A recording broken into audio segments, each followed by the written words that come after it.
ನಮ್ಮ ಇವತ್ತಿನ ಕಾರ್ಯಕ್ರಮದಲ್ಲಿ ಮಹಿಳಾ ಮಾಣಿಕ್ಯ ಪ್ರಶಸ್ತಿಯನ್ನ ಸ್ವೀಕಾರ ಮಾಡ್ತಾ ಇರುವಂತಹ ಮತ್ತೋರ್ವ ಸಾಧಕಿ ಎನ್ ಭಾಗ್ಯಮ್ಮ ಅವರು.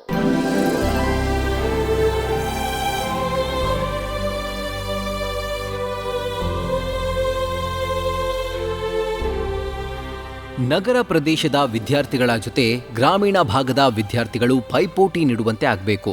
ಬಡ ಕುಟುಂಬದ ಮಕ್ಕಳು ಶ್ರೀಮಂತರ ಮಕ್ಕಳಿಗೆ ಇಂಗ್ಲಿಷ್ ಶಿಕ್ಷಣದಲ್ಲಿ ಸ್ಪರ್ಧೆ ನೀಡುವಂತೆ ಬೆಳಿಬೇಕು ಅಂತ ಕನಸು ಕಂಡ ಶಿಕ್ಷಕಿ ಮಂಡ್ಯ ಜಿಲ್ಲೆ ಶ್ರೀರಂಗಪಟ್ಟಣದ ಭಾಗ್ಯಮ್ಮ.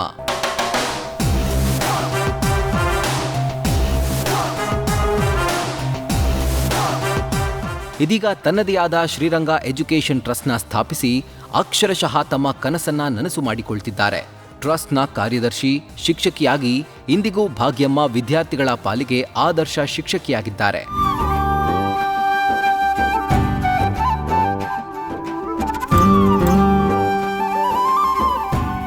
ಭಾಗ್ಯಮ್ಮ ಮೂಲತಃ ಬೆಂಗಳೂರಿನ ಯಶವಂತಪುರ ಮೂಲದವರು.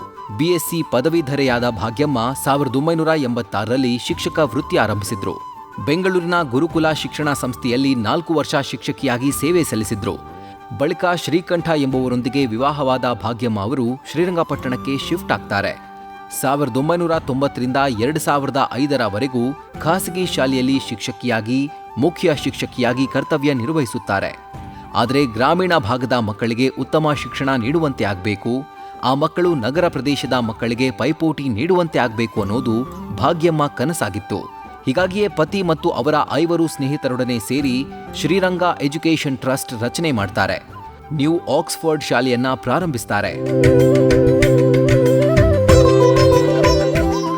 ಇದೀಗ ನ್ಯೂ ಆಕ್ಸ್ಫರ್ಡ್ ಶಾಲೆ ನುರಿತ ಶಿಕ್ಷಕರ ತಂಡವನ್ನ ಹೊಂದಿದೆ. ಮೈಸೂರಿನ ಶಿಕ್ಷಕರನ್ನ ಕರೆಸಿ ಪಾಠ ಪ್ರವಚನ ಮಾಡಲಾಗ್ತಿದೆ. ಶಾಲೆ ಆರಂಭದಲ್ಲಿ ಮುಖ್ಯ ಶಿಕ್ಷಕಿಯಾಗಿ ಪತಿ ಶ್ರೀಕಂಠ ಕೂಡ ಸಹ ಶಿಕ್ಷಕರಾಗಿ ಕೆಲಸ ಮಾಡಿದ್ದಾರೆ. ಇವತ್ತಿಗೂ ಶಿಕ್ಷಕಿಯಾಗಿ ಕೆಲಸ ಮಾಡ್ತಿದ್ದಾರೆ ಟ್ರಸ್ಟ್ನ ಕಾರ್ಯದರ್ಶಿ ಭಾಗ್ಯಮ್ಮ.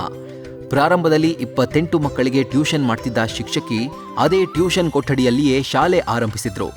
10 ಲಕ್ಷ ಹೂಡಿಕೆಯೊಂದಿಗೆ ಆರಂಭವಾದ ಸಂಸ್ಥೆ ಇಂದು ಪ್ರಮುಖ ಶಾಲೆಯಾಗಿದೆ ನ್ಯೂ ಆಕ್ಸ್ಫರ್ಡ್ ಶಾಲೆ. ನ್ಯೂ ಎಂದರೆ ಹೊಸತನ ಹಾಗೂ ಆಕ್ಸ್ಫರ್ಡ್ ವಿವಿಯ ಹೆಸರು ಅದರೊಂದಿಗೆ ಸೇರ್ಲಿ ಎಂದು ನ್ಯೂ ಆಕ್ಸ್ಫರ್ಡ್ ಶಾಲೆ ಎಂದು ಹೆಸರು ನಾಮಕರಣ ಮಾಡಲಾಗಿದೆ. ಹಂತ ಹಂತವಾಗಿ ಪ್ರಸಿದ್ಧಿ ಪಡೆದ ಸಂಸ್ಥೆ ಇದೀಗ LKG, UKGಯಿಂದ ಹಿಡಿದು 10ನೇ ತರಗತಿವರೆಗೆ ಬರೋಬ್ಬರಿ 700 ವಿದ್ಯಾರ್ಥಿಗಳು ಇಲ್ಲಿ ವಿದ್ಯಾಭ್ಯಾಸ ಮಾಡ್ತಿದ್ದಾರೆ. SSLCಯಲ್ಲಿ 100% ರಿಸಲ್ಟ್ ಹೊಂದಿದೆ.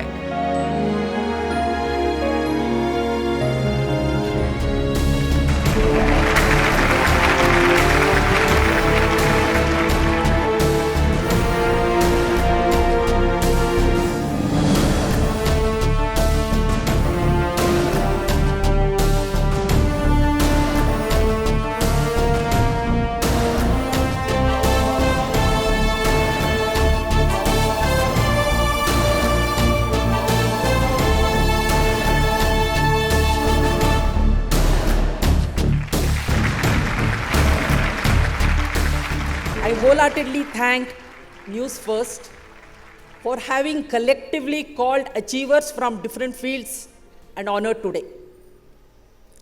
There is a very famous shloka from Manusmruti, Yatra Naryastu Pujyante Ramante Tatra Devata, which means where a woman is honored, divinity blossoms. I went from Bangalore to Srirangapatna in the year 1990 and saw the plight of the rural children. In the town in which I am serving, very few educators were there.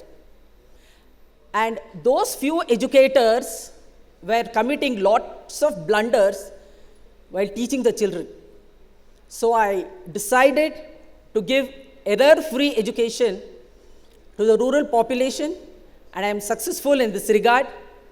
And I wholeheartedly thank for having honored me today, Sideways 6 and News First channel. Thank you so much. Thank you. Thank you. Thank you. News first ನಿರ್ಭೀತಿಯಿಂದ ನಿಮ್ಮ ಪರವಾಗಿ.